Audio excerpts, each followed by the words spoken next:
السلام علیکم۔ Lecture 23 year اسلامیات لازمی۔ ہمارا آج کا موضوع ہے اعتدال اور توازن۔ رب اشرح لی صدری ویسر لی امری واحلل عقدۃ من لسانی یفقہوا قولی رب زدنی علما۔ ڈکشنری میں اعتدال کے بہت سے میننگز ہیں، جس میں مثلاً توسط، تناسب، استقامت، درمیانی درجے کی روش، کفایت شعاری، میانہ روی، افراط و تفرید سے دوری۔ زندگی کا ہر کام چاہے اعلیٰ ہو یا ادنا، 3 صورتیں ہوں گی۔ اس میں 3 صورتیں پیدا ہوں گی۔ ان میں سے درمیانی صورت اختیار کرنا اعتدال اور توازن کہلاتا ہے۔ مثلاً کھانے پینے میں درمیانہ اعتدال، محبت میں، نفرت میں، مصروفیت میں، فارغ اوقات میں، گفتگو میں، خاموشی میں، ہر جگہ اعتدال۔ خوشی اور غمی میں اعتدال، سوچ اور عمل میں اعتدال۔ غرض زندگی کے تمام امور میں اعتدال اختیار کرنے سے زندگی بہت آسان اور فائدہ مند ہو جاتی ہے۔ اسلام میں اعتدال کی اہمیت، دنیا کا واحد مذہب جس کا پورا نظام معتدل ہے، اس کے تمام امور نقطۂ اعتدال پر قائم ہے۔ اس کے اعتقادات میں اعتدال ہے، اس کے اعمال اور عبادات میں اعتدال ہے، معاشرت میں، تمدن میں، اقتصادیات یعنی ایک معاشی جو چیزیں ہیں، اکنامیکل، سیاست ہے، معاملات ہیں، تعلیمات ہیں، ہر جگہ آپ کو اعتدال کی جھلک نظر آتی ہے۔ مثلاً اعتقاد میں ہم دیکھیں گے توحید اور رسالت اعتدال ہے، اللہ کو اس کی ذات اور صفات میں لا شریک یکتا سمجھنا، پھر رسولوں کو انسان سمجھتے ہوئے عام انسانوں سے افضل اور برتر اور اعلیٰ معیار پر رکھنا، لیکن اتنا بلند نہ کرنا کہ ان کے لیے الوہیت اللہ بنا دیا جائے۔ عبادات اور اعمال میں بھی اعتدال ہے۔ یہی چیز جو ہے امت کا ترا امتیاز، یعنی اس کی جو ایک خاص شان ہے۔ عبادات اور اعمال میں اعتدال اپنانے کے حوالے سے ہمیں کتب احادیث میں باب القسط فی العمل کا مستقل باب اور عنوان ملتا ہے، یعنی اعتدال اختیار کرنا اعمال کے اندر، جس سے یہ بات روزے روشن کی طرح واضح ہو جاتی ہے کہ دینی امور کے ساتھ ساتھ دنیاوی امور میں بھی میانہ روی اور اعتدال ہی مطلوب نہیں بلکہ بہت زیادہ ضروری ہے۔ پھر انفاق میں فضول خرچی اور کنجوسی کا درمیانی راستہ اختیار کرنے کا حکم دینا۔ اسی طرح اسلام نے تعلقات یعنی آپس میں میل جول، دوستی، دشمنی، بغض، محبت، تعلق میں ہر جگہ اللہ نے کہا اعتدال۔ مثلا قرآن کیا کہتا ہے؟ وَكَذَلِكَ جَعَلْنَاكُمْ أُمَّةً وَسَطًا لِتَكُونُوا شُهَدَاءَ عَلَى النَّاسِ وَيَكُونَ الرَّسُولُ عَلَيْكُمْ شَهِيدًا۔ یہ دیکھیں نا، امتم وسط آیا ہے کہ ہم نے تمہیں امت وسط بنایا ہے۔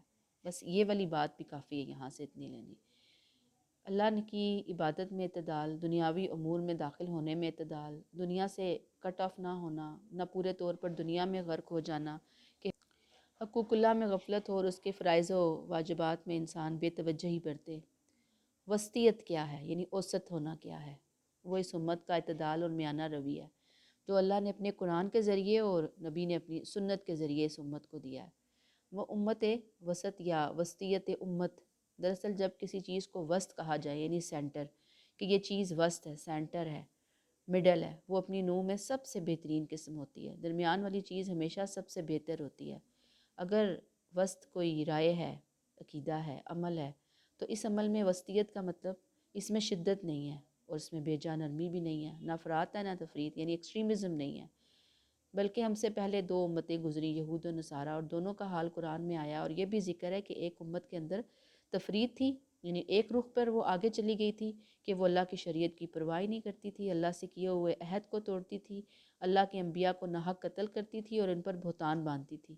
یہ تو ایک امت کا حال تھا جو اللہ کے احکام سے بے اعتنائی برتتی تھی، اسے اب تفریط کہتے ہیں۔ حقوق اللہ میں کمی کرنا، اس کی پاس لحاظ نہ کرنا۔ اب یہ سوال کہ افراد کیا ہے؟ اب افراد یہ ہے، یعنی اب آپ نے تفرید کے یہ جو مثالیں ہیں نا، کہ کیا کیا وہ کرتی تھی تفرید کے اندر بڑھ کے، تفرید کیا ہے، تو یہ آپ نے انڈر لائن کر لینا ہے۔ افراد کیا ہے؟ جو چیز ہم پر لازم نہیں، خود اس کو اپنے اوپر لازم کر لینا۔ قرآن بتاتا ہے کہ کچھ ایسے لوگ تھے جنہوں نے اپنے آپ کو پوری دنیا سے کنارہ کش کر لیا، یعنی لازم نہیں تھی یہ کنارہ کشی انہوں نے کی، خود کو عبادت گاہوں میں محدود کر دیا، خود پر ان چیزوں کو لازم کر دیا جو اللہ کی طرف سے لازم نہیں تھی۔ یہ افراد ہے۔ یہی حال نصارہ کا تھا۔ یعنی ایک یہود تھے تفرید کی طرف اور افراد کی طرف نصارہ کرسچنز۔ یاد رکھیے وسطیت کا یہ معنی ہرگز نہیں ہے کہ ہم واجبات شریعہ کی پرواہ نہ کریں، یعنی کہ جو اللہ نے ہم پر حقوق اور فرائض عائد کیے ہیں حقوق اللہ حقوق العباد کے حوالے سے، ہم ان کو فرائض کو پرواہ نہ کریں، ان میں کوتاہی کریں، اسلام کے اوامر اور نواہی کے ساتھ بے تنائی ہو۔ یہ تو خواہشات کی پیروی ہے، یہ ہرگز ہرگز وسطیت نہیں ہے۔ وسطیت کیا ہے کہ انسان رہبانیت اور مادیت ان کے درمیان میں رہے، مڈل میں رہے، افراد اور تفرید کے درمیان رہے۔ معاشی میانہ روی کا بہترین درس قرآن کی اس آیت میں ہے وَلَا تَجْعَلْ يَدَكَ مَغْلُولَةً إِلَىٰ عُنُقِكَ وَلَا تَبْسُطْهَا كُلَّ الْبَسْطِ فَتَقْعُدَ مَلُومًا مَّذْمُومًا ملومم محصورا۔ یہ کلومن لکھا ہوا، یہ معلومن ہے، ملومن میم لام ہے۔ نہ اپنے ہاتھ کو اپنی گردن سے باندھ کے رکھو، نہ ہی اسے مکمل طور پر کھلا چھوڑ دو کہ بعد میں حسرت کی تصویر بنے بیٹھے رہو۔ یعنی بہت زبردست مثال ہے جو یہاں پر خرچ کے حوالے سے دی۔ یعنی اتنے بخیلی نہ اختیار کرو کہ جائز ضروریات پر بھی مال خرچ نہ کرو، اتنے فضول خرچ بھی نہ ہو جاؤ کہ بعد میں پچھتاوے کے علاوہ اور کچھ باقی نہ بچے۔ ہم دیکھتے ہیں کہ انفاق اتنی بڑی عبادت ہے، لیکن یہ جائز نہیں کہ انسان اپنا سارا مال ہی راہ خداوندی میں خرچ کر دے اور اسے اور اس کے اہل و عیال کو بھیک مانگنا پڑے۔ ارشاد باری تعالیٰ ہے وَالَّذِينَ إِذَا أَنفَقُوا لَمْ يُسْرِفُوا وَلَمْ يَقْتُرُوا وَكَانَ بَيْنَ ذَلِكَ قَوَامًا۔ اور جب وہ خرچ کرتے ہیں نہ حد سے بڑھے نہ تنگی کریں اور دونوں کے درمیان اعتدال پر رہیں۔ یہ بھی بہت زبردست آیت ہے، یعنی یہ دونوں آیتیں جو ہے نا یہ ہمیں اعتدال کی بہت زبردست تصویر پیش کر رہی ہیں۔ سورہ رحمان میں ہے وَأَقِيمُوا الْوَزْنَ بِالْقِسْطِ وَلَا تُخْسِرُوا الْمِيزَانَ۔ ہر انسان کو ترازو دے کر بھیجا گیا، اپنا توازن قائم کرو، خبردار تول کو مت گھٹاؤ۔ قرآن کی یہ آیت بھی ہمیں میانہ روی کا درس دیتی ہے۔ بس ثابت ہوا میانہ روی ایک ترازو ہے جسے ہر ادنا اور اعلیٰ شخص عمل کر کے خرید سکتا ہے۔ پھر احادیث کے اندر بھی مثالیں ہیں کہ آپ صلی اللہ علیہ وسلم نے صحابہ کرام کو بہت زیادہ چیزوں میں منع کیا۔ یہ یہاں پہ لفظ آئے ہیں تبتل، تعطل، اعتزال، دنیاوی امور سے دور رہنا، ان کو چھوڑ دیں آپ جب نمونہ آپ ٹھہرے تو وسطیت کا یہی ایک نمونہ ہے۔ آپ صلی اللہ علیہ وسلم نے کہا بہترین کام میانہ روی ہے۔ امور کا لفظ آیا اس حدیث کے اندر جو امر کی جمع ہے، یعنی میانہ روی تمام امور میں محمود ہے، یعنی پسندیدہ ہے، چاہے وہ عبادات ہیں معاملات ہیں۔ پھر آپ کا فرمان ہے کہ اپنے محبوب سے تھوڑی محبت کر، کہیں ایسا نہ ہو کہ کسی دن وہ تیرا ناپسندیدہ ہو جائے۔ پھر اسی حدیث میں محبت میں میانہ روی اختیار کرنے کی تلقین کی گئی کہ جب انسان کسی سے محبت کرے تو حد سے تجاوز نہ کرے۔ ہو سکتا ہے کبھی ایسے حالات پیدا ہو جائیں جن کے سبب محبوب جو ہے وہ قابل نفرت بن جائے اور پھر محب کو اپنے سابقہ رویے پر شرمندہ ہونا پڑے۔ ایسے ہی جب انسان کسی سے نفرت کرے تو اعتدال کی راہ نہ چھوڑے۔ ہو سکتا ہے کہ زمانے کی گردش سے دشمن دوست بن جائے اور اپنے ماضی کے رویے پر اسے پچھتانا پڑے۔ اس میں عربی کا یہ شعر ہے، ترجمہ دیکھیں کہ جب تو کسی سے محبت کرے تو میانہ روی اختیار کر، کیونکہ تو نہیں جانتا کہ محبوب سے تیرا کب جھگڑا ہو، اور جب تو کسی سے نفرت کرے تو بھی میانہ روی اختیار کر، تجھے نہیں معلوم کہ کب تیری اس سے صلح ہو جائے۔ حضرت عائشہ کا قول ہے کہ آپ صلی اللہ علیہ وسلم فرماتے ہیں لوگوں وہی اعمال کرو جن کی تم طاقت رکھتے ہو، اس لیے کہ اللہ تبارک و تعالیٰ نہیں اکتاتا یہاں تک کہ تم خود ہی نہ اکتا جاؤ۔ اللہ کو تمہارا وہ عمل پسند ہے جو تم ہمیشہ پابندی سے کرو اگرچہ وہ تھوڑا ہی کیوں نہ ہو۔ پھر ایک اور روایت ہے، آپ نے فرمایا درست رہنمائی، اچھی چال اور میانہ روی نبوت کا 25واں جز ہے۔ ایک اور روایت ہے دولت مندی میں میانہ روی کتنی اچھی بات ہے، فقر و فاقہ میں عبادت میں درمیانی چال کتنی اچھی صفت ہے۔ پھر آپ نے فرمایا مومن کے لیے مناسب نہیں کہ وہ اپنے آپ کو ذلیل کرے اور وہ خود کو ایسی آزمائش میں الجھائے جو اس کے بس میں نہ ہو۔ پھر آپ نے فرمایا کہ تم درمیانی راہ اختیار کرو۔ درمیانی راہ اختیار کرنا اس لیے کہ جو بھی اس دین سے مقابلہ کرنے آیا ہے وہ مغلوب ہو کر رہا۔ پھر نبی کریم نے فرمایا کہ جب تم لوگوں کے سامنے ان کے رب کے حوالے سے بات کرو تو ایسی بات نہ کرو جو انہیں خوفزدہ کر دے اور جو ان پر گراں اور دشوار ہو۔ پھر آپ صلی اللہ علیہ وسلم نے ایک روایت ہے عائشہ کی کہ آپ نے عثمان بن معزوم کو کہا کثرت ریاضت، یعنی بہت محنت مشقت کر رہے تھے کہ عثمان کیا تم نے میرے معتدل طریقے سے اعراض کیا؟ میں تو سوتا بھی ہوں، نماز بھی پڑھتا ہوں، روزہ بھی رکھتا ہوں، افطار بھی کرتا ہوں، عورتوں سے نکاح بھی کرتا ہوں۔ عثمان اللہ سے ڈرو، تمہارے گھر والوں کا تم پر حق ہے، تمہارے مہمان کا تم پر حق ہے، روزہ رکھو اور ناغہ بھی کرو، نفل نماز بھی پڑھو اور سویا بھی کرو۔ پھر نبی کریم صلی اللہ علیہ وسلم نے کہا کہ اللہ چاہتا ہے کہ اس کی عطا کردہ رخصتوں پر ایسے ہی عمل کیا جائے جیسے عزیمتوں یعنی پابندی کے جو اعمال ہیں ان پر عمل کیا جاتا ہے، یعنی کچھ چیزوں میں جو اللہ نے کنسیشن دیا اس کی کنسیشن سے فائدہ اٹھانا، یہ اللہ کو بہت مطلوب ہے۔ جہاں دی ہوئی ہے، جہاں نہیں دی ہوئی، جہاں پہ اس نے کہا ہے یہ لازم ہے تو وہ لازم ہے۔ ایک اور روایت میں آپ نے فرمایا کھاؤ پیو پہنو اور صدقہ کرو بغیر فضول خرچی اور کنجوسی کے۔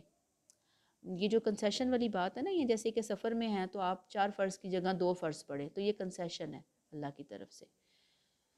یعنی اگلی جو روایت ہے کہ یہ ہم نے کہا کہ کھاؤ پیو پہنو، اسی میں ایک اور روایت ہے کہ اگر تمہیں کسی سے محبت ہے تو انتہا کی محبت نہ کرو، ممکن ہے کہ تمہیں اس سے نفرت ہو جائے، اور تمہیں کسی سے نفرت ہے تو اس سے انتہائی نفرت نہ کرو، ممکن ہے کہ تمہیں اس سے محبت ہو جائے۔ اب اس کا حوالہ کوئی نہیں دیا ہوا کچھ نہیں پتا کہ یہ اب کس درجے کی حدیث ہے، یا کسی کا کوٹ انہوں نے حدیث میں کنورٹ کر دیا ہے۔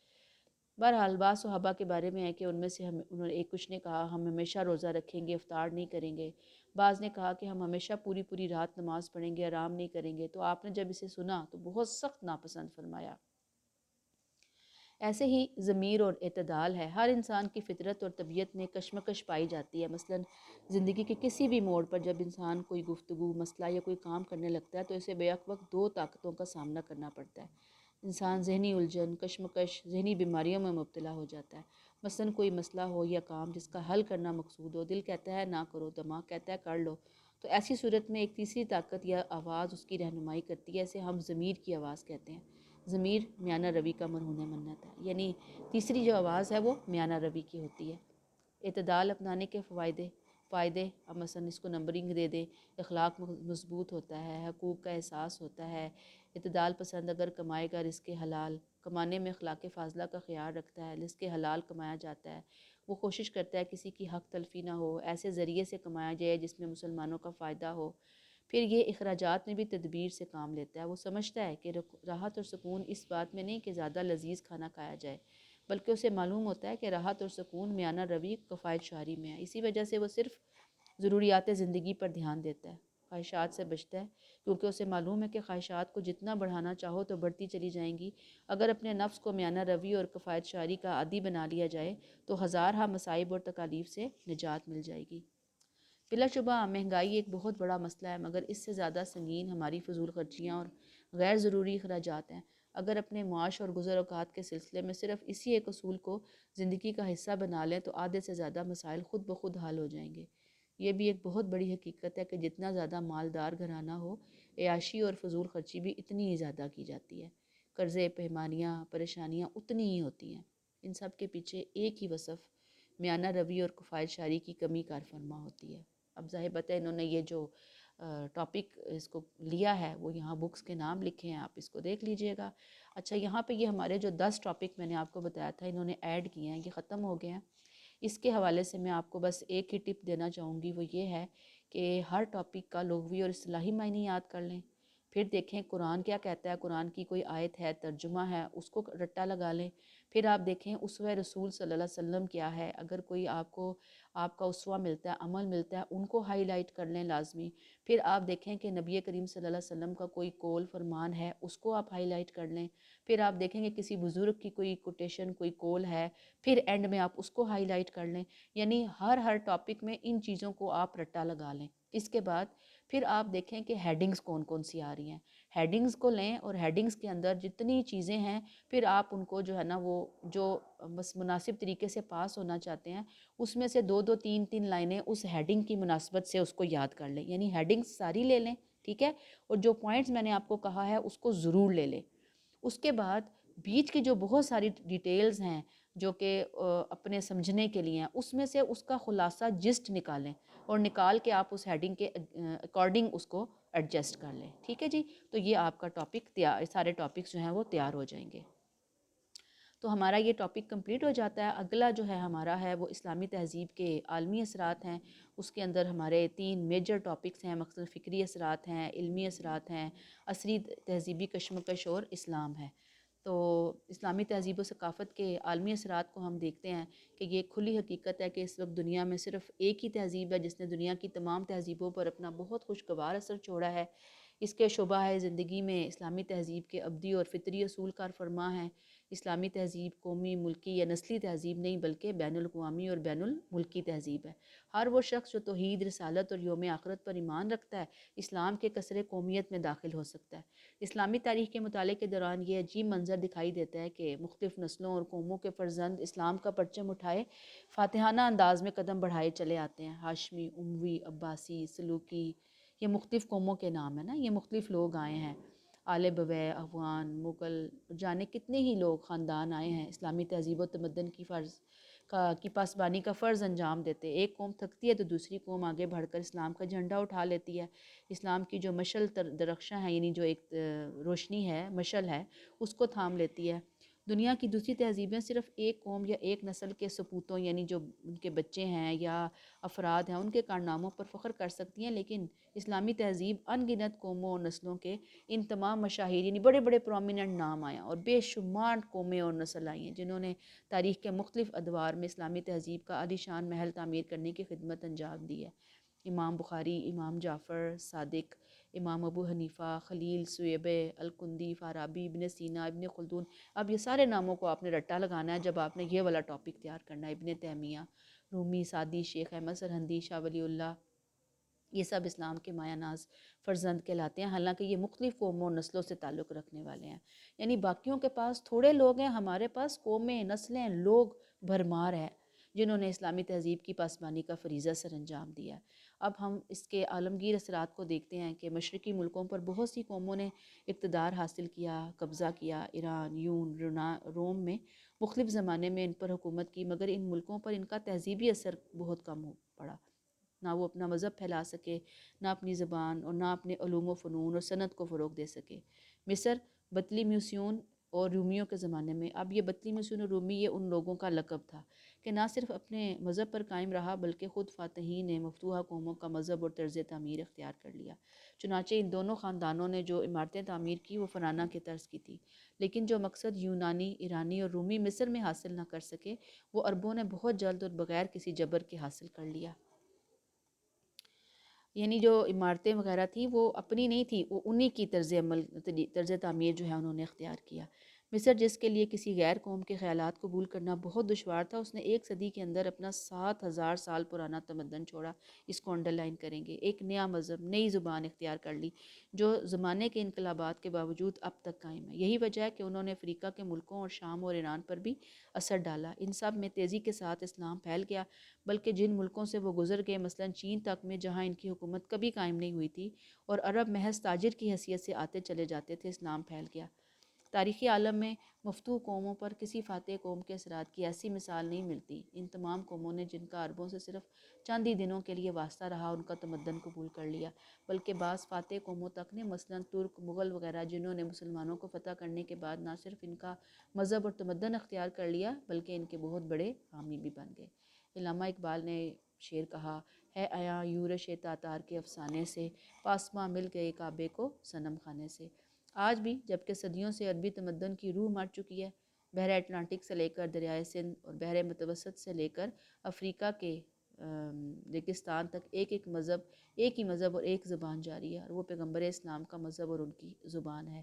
اسلامی تہذیب کے اس رخشاں پہلو پر گفتگو کرتے ہوئے ڈاکٹر ویلٹ لکھتا ہے کہ مسلمانوں میں نسلی شعور کا خاتمہ اسلام کے غیر معمولی کارناموں، اسلام نے نسلی طریقے کا خاتمہ کیا ہے۔ اسلام نے ایک کو مذہب کو بطور بین الاقوامی لیول کے انٹروڈیوس کروایا ہے، ازل سے لے کر ابد تک۔ فلپ ہیٹی کہتے ہیں کہ دنیا کے تمام مذاہب میں قومیت کی دیواریں گرانے میں اسلام کو سب سے زیادہ کامیابی حاصل ہوئی ہے۔ غرض دنیا اسلام میں علوم و فنون کی روشنی چاروں طرف پھیلی ہوئی تھی۔ منگولیا، تاتار، ایران، عراق، شام، مصر، شمالی افریقہ، مراکش، اندلس میں کثرت سے مدرسے اور درسگاہیں موجود تھیں۔ اب مثلاً چند چیزیں آتی ہیں، مثلاً فکری اثرات ہم دیکھیں گے اسلامی تہذیب کے۔ فکری اثرات کون سے ہیں جو پوری دنیا کے اندر ہوئے ہیں؟ یعنی ہر تہذیب کا ایک فکری پہلو ہوتا ہے جو ان خاص قدروں پر محیط ہوتا ہے جن کے مطابق کوئی جماعت اپنی اجتماعی زندگی کی تشکیل کرتی ہے۔ اسلامی تہذیب کی بنیادی قدروں میں اس کے عقائد بنیادی اہمیت رکھتے ہیں، چنانچہ اسلامی تہذیب کی فکر اور نظریے کی بنیادیں ایمانیات ثلاثہ، یعنی تو یہ 3 چیزیں ہیں: توحید، رسالت، ایمان بالآخرت۔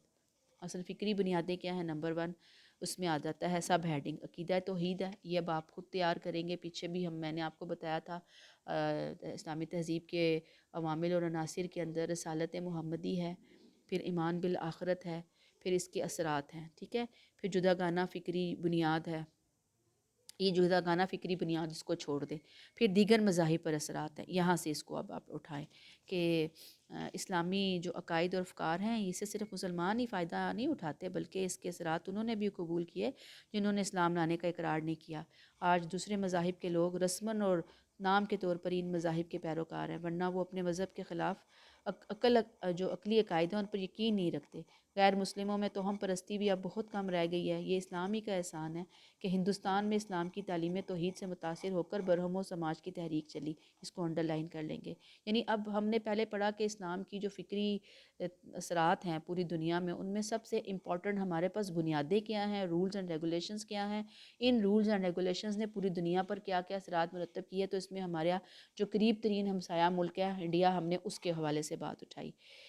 اسلام نے تدبر اور تفکر فی الخلق کی تلقین کی ہے کہ غور کرنا ہے تخلیق کی پیدائش میں، اس کے بننے میں، تفکر فی الخلق کے غلبے سے، یعنی کہ جب یہ بہت زیادہ چیز اسلام نے اس کو ہائی لائٹ کیا تو انسان میں تسخیر کائنات کا ولولہ پیدا ہوا۔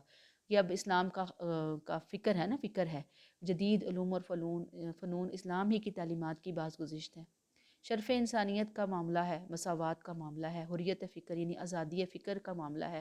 یہ اسلامی تعلیمات نے عیسائی عالم مارٹن لوتھر کو متاثر کیا تو اس نے اصلاح کلیسا کی تحریک چلائی۔ اب اس کو انڈر لائن کریں گے۔ اب یہ آپ کو برہم و سماج، مارٹن لوتھر کی تحریک، یہ سب پتہ ہونی چاہیے فکری اثرات کے، عالمی اثرات کے اندر۔ پوپ کی پیشوائی بلکہ خدا کو چیلنج کیا۔ اصلاح احیاء علوم کی تحریک سے اس کو بھی انڈر لائن کریں۔ یورپ میں دینی آزادی کا نیز علمی اور تہذیبی نشت ثانیہ کا آغاز ہوا، جدید علوم کی تحریک شروع ہوئی اور وہ چراغ جو شرک کے طوفان سے گل ہو چکا تھا روشن کیا۔ پھر قرآن مجید کی روح سے توحید کا مطلب کیا ہے کہ اللہ اپنی ذات، صفات، افعال میں بے مثل ہے، قرآن میں ہے وَلِلَّهِ الْمَثَلُ الْأَعْلَىٰ وَهُوَ الْعَزِيزُ الْحَكِيمُ، اللہ کی صفت نہایت بلند ہے اور وہ غالب اور حکمت والا ہے۔ اسلام کے اس ابدی نظریہ توحید کی وجہ سے مختلف مذاہب کے بعض نامور لوگ بھی اسلام کی وحدت کے قائل ہوئے، مثلاً سکھوں میں گرو نانک، انڈر لائن کریں، بہت امپورٹنٹ بات ہے، بہت مشہور ہے۔ پھر ہندو مت پر اثرات، اخلاقی اثرات کون کون سے ہیں، یعنی اب انہوں نے عالمی اثرات میں جسٹ پہلے ہندوؤں کو ہی اٹھایا ہے، ٹھیک ہے، مثلاً ذات پات کا خاتمہ ہوا۔ برصغیر کا سنہری اور اہم ترین دور اسلامی دور ہے، یہی وہ دور ہے جس میں برصغیر کی تاریخ کا درجہ تحقیق کی کسوٹی پر بہت بلند ہوتا ہے۔ یہ وہ دور ہے جس میں ملک کے جاہ و جلال، اس کے فنون و لطیفہ، ادبی کمالات نے دنیا بھر کی نظروں کو خیرہ یعنی حیران کر دیا۔ اسلامی دور میں مسلمان صوفیوں اور ولیوں نے اسلامی تعلیمات کے پھیلانے میں بہت اہم کردار ادا کیا۔ اس سے طبقاتی منافرت یعنی نفرت، یعنی جو کلاس سسٹم ہے، اور طبقاتی جذبات یعنی کلاس سسٹم بہت زیادہ تھا۔ سماج کی حالت درست کرنے کی صحیح کی۔ پھر مسلمانوں کے تمدنی اثر کی بدولت ہندو سوسائٹی کے ذات پات کے بندھن ڈھیلے پڑ گئے۔ ہندو معاشرے میں جو گروہ مظلوم اور پامال تھا، اسلام اس کے لیے امید و ترقی کا پیغام لایا۔ اسے اعلیٰ ذاتوں کے پنجہ استبداد یعنی جنہوں نے ان کے اوپر قبضہ کر لیا تھا، نجات حاصل کرنے کی نوید دی۔ پھر مثالی معاشرہ ہے۔ ہندو باشندوں نے جب اسلام اور مسلمانوں کے پاکیزہ اخلاق کا قریب سے مطالعہ کیا تو بہت سے ہندوؤں نے بخوشی اسلام قبول کیا۔ مذہب اسلام کے زیر اثر ہندوؤں میں نئی مذہبی تحریک نے جنم لیا۔ مسلمانوں کی اخلاقی اقدار، عدل و انصاف، مساوات، رواداری، اخوت اور محبت اور فلاح و بہبود کے اصولوں پر مبنی ایک مثالی معاشرہ وجود میں آیا۔ پھر مشترکہ زبان، مسلمانوں اور ہندوؤں کے باہمی میل جول سے ایک عام مشترکہ زبان وجود میں آئی، اس کو اردو یا ریختہ جو ہے وہ کہا جاتا ہے۔ پھر مشترکہ زبان ہے، مسلمانوں اور ہندوؤں کے باہمی میل جول سے ایک عام مشترکہ زبان وجود میں آئی، اسے اردو یا ریختہ کہا جاتا ہے۔ خود مسلمانوں میں بہت سی اقوام، مثلاً ترک، عرب، ایران وغیرہ، اس کو انڈر لائن کریں گے، اس لیے اس زبان میں یعنی اردو زبان میں مختلف زبانوں کے الفاظ ہمیں ملتے ہیں۔ مسلمان جو حکمران تھے انہوں نے علم پروری میں کبھی کوتاہی نہیں کی تھی، ان کے زیر سایہ علم و ادب نے بہت ترقی کی۔ ہندوؤں نے نہ صرف مسلمانوں کی زبان سیکھی بلکہ انہوں نے مسلم تمدن کو اپنانا شروع کیا۔ مغل بادشاہوں نے قابل ہندو افراد کی سرپرستی کی اور انہیں امرا کا درجہ دیا۔ پھر اخلاقی برائیاں تھیں، ان کا خاتمہ ہوا۔ ہندو معاشرے میں شراب نوشی، جوا اور دیگر قابل مذمت اخلاقی برائیاں عام تھیں۔ عورتوں کو مردوں کے مقابلے میں حقیر اور کمتر سمجھا جاتا تھا۔ مسلمان حکمرانوں نے ان سب کی روک تھام کی۔ مغل بادشاہوں نے رسم ستی اور بچہ کشی کی ممانعت کی، انڈر لائن کریں گے۔ ستی وہ جو عورتیں نا اپنے جب شوہر فوت ہوتے تھے ان کے ساتھ ہی وہ بھی زندہ درگور کر دی جاتی تھی۔ بچہ کشی یعنی بچوں کو ابارٹ کرنا، مار دینا۔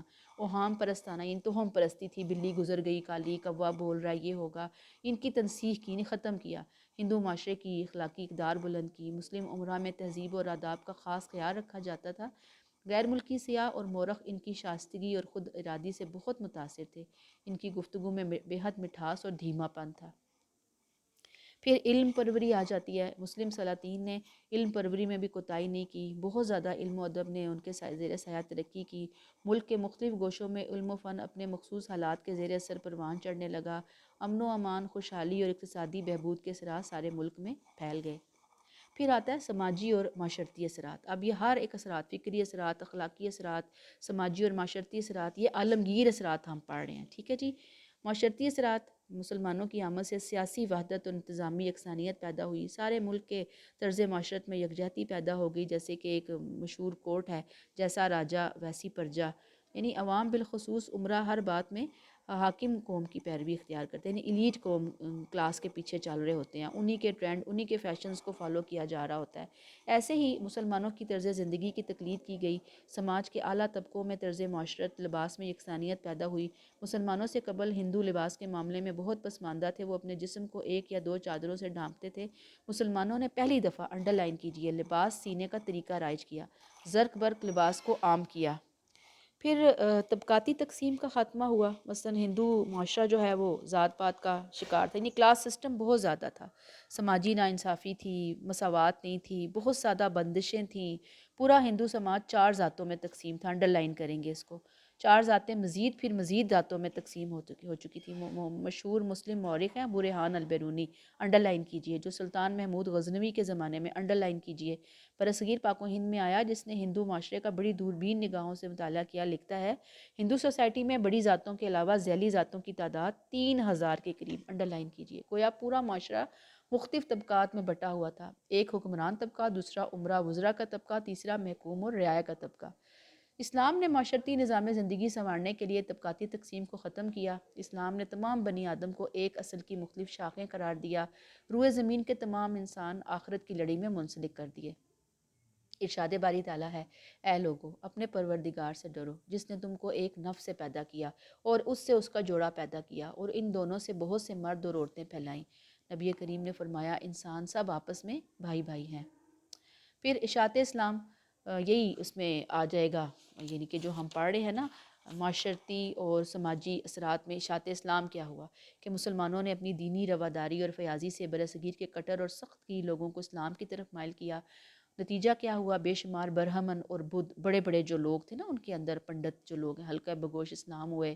یہ خیال کہ اسلام کا اثر ہندوستان پر بزور شمشیر یعنی تلوار، اسلام تلوار کے زور پر پھیلا ہے، مسلمانوں نے جبراً اہل ہند کو مسلمان کیا، یہ درست نہیں ہے۔ مسلمانوں نے اپنے اعلیٰ کردار، حسن اخلاق، کاروباری مہارت، تجارت، یہ انڈر لائن کیجیے، اس کے ذریعے جو مقامی باشندے تھے ان پر اپنے گہرے اور ان منٹ نقوش مرتب کیے۔ ہندوستان پر مسلمانوں نے کم و بیش 1000 برس تک حکمرانی کی، اگرچہ مسلمانوں کے مراکز دہلی، آگرہ کے نواح میں قائم تھے، پھر بھی اس حصے میں مسلمانوں نے اشاعت مذہب کے معاملے میں کسی قسم کی سخت گیری سے کام نہیں لیا، جبکہ اشاعت اور تبلیغ اسلام کے لیے جو کام بھی ہوا وہ حکمرانوں کی بجائے صوفیہ کرام نے کیا، اور وہ بھی اس طرح کہ انہوں نے اپنے کردار، طور طریقوں سے مقامی آبادی کے دل جیتے۔ برصغیر میں مسلمان صوفیہ کرام کے اثرات کو ہندو مورخین نے بھی محسوس کیا۔ رام گوپال نے اپنی کتاب انڈین مسلم میں لکھا کہ ہندوستان کی مسلم آبادی میں بڑی تعداد ان نو مسلموں کی یا ان لوگوں کی ہے جو مسلمانوں کی تبلیغی سرگرمیوں کے زیر اثر دائرہ اسلام میں داخل ہوئے۔ یہ لوگ ہندوؤں کے نچلے طبقوں سے تعلق رکھتے تھے، جنہیں اسلام کے طفیل آن کی آن میں سماجی زندگی میں مساوات کے ایسے حقوق حاصل ہو گئے جس نے انہیں برہمنیت یعنی ایک جو انہوں نے اجارہ داری کی ہوئی تھی مذہب کے اوپر، اس کی ایک مدت سے محروم کر رکھا تھا۔ اسلام سے قبل شہنشاہیت کا دورہ تھا۔ عوام اقتصادی حقوق سے محروم تھے۔ اقتصادی ناہمواریوں کی وجہ سے ہی معاشرے میں طبقاتی تفریق تھی۔ اسلام نے استحصالی نظام ختم کر کے مساوات کی بنیاد پر اقتصادی نظام کی عمارت کھڑی کی۔ تمام انسانوں کو مجموعی طور پر خدا کی پیدا کردہ اشیاء سے استفادے کا حقدار ٹھہرایا۔ اللہ نے صرف بادشاہوں، حاکموں، زمینداروں اور امراء کے مخصوص طبقوں کو زمین کا مالک نہیں بنایا، بلکہ اللہ تعالیٰ نے قرآن پاک میں جہاں بھی انعامات کا ذکر کیا وہاں سارے انسانوں کو ان سے فائدہ اٹھانے کا حقدار ٹھہرایا۔ بلا امتیاز رنگ و نسل سب ہی خدا کی نعمتوں کے مستحق ہیں۔ پھر حقوق نسواں ہیں عورت کی، یہ اسی کے اندر آ رہی ہے ہیڈنگ۔ عورت کی حیثیت برصغیر میں قبل اسلام بہت ناگفتہ بے تھی۔ معاشرے میں عورت کا نہایت مقام پست تھا۔ قانون کی نظر میں بھی اس کا کوئی مقام نہیں تھا۔ بیوی اور غلام کا ایک ہی درجہ رکھا گیا، اس کو تمام برائیوں کی جڑ سمجھا جاتا۔ ہندو مذہب میں بھی اس کا نہایت ہی حقیر اور پست مقام تھا۔ رگ وید میں ہے، عورتوں سے محبت نہیں ہو سکتی، عورتوں کے دل بالحقیقت بھیڑیوں کے بھٹ ہیں۔ اسلام نے عورت کو ہر لحاظ سے مقام اور مرتبہ دیا۔ اسلامی نقطہ نگاہ سے عورت سوسائٹی میں وہی مقام اور مرتبہ رکھتی ہے جو ایک مرد کو حاصل ہے۔ اسلام نے عورت کو اس کے حقوق سے آشنا کیا۔ کسی زمانے میں علم عورت کے لیے شجرہ ممنوعہ تھا، یعنی ایسا درخت جس کا پھل وہ عورت نہیں کھا سکتی، لیکن اسلام نے اسے علم کی دولت سے مالا مال کیا۔ علم و ادب، تہذیب و شائستگی، سلیقہ مندی کی بدولت نہ صرف مقتدر طبقہ یعنی ایلیٹ کلاس، بلکہ پورے معاشرے میں اسے خاصا اثر و رسوخ حاصل ہو گیا۔ تو یہاں پہ ہم اس کو روکتے ہیں۔ السلام علیکم۔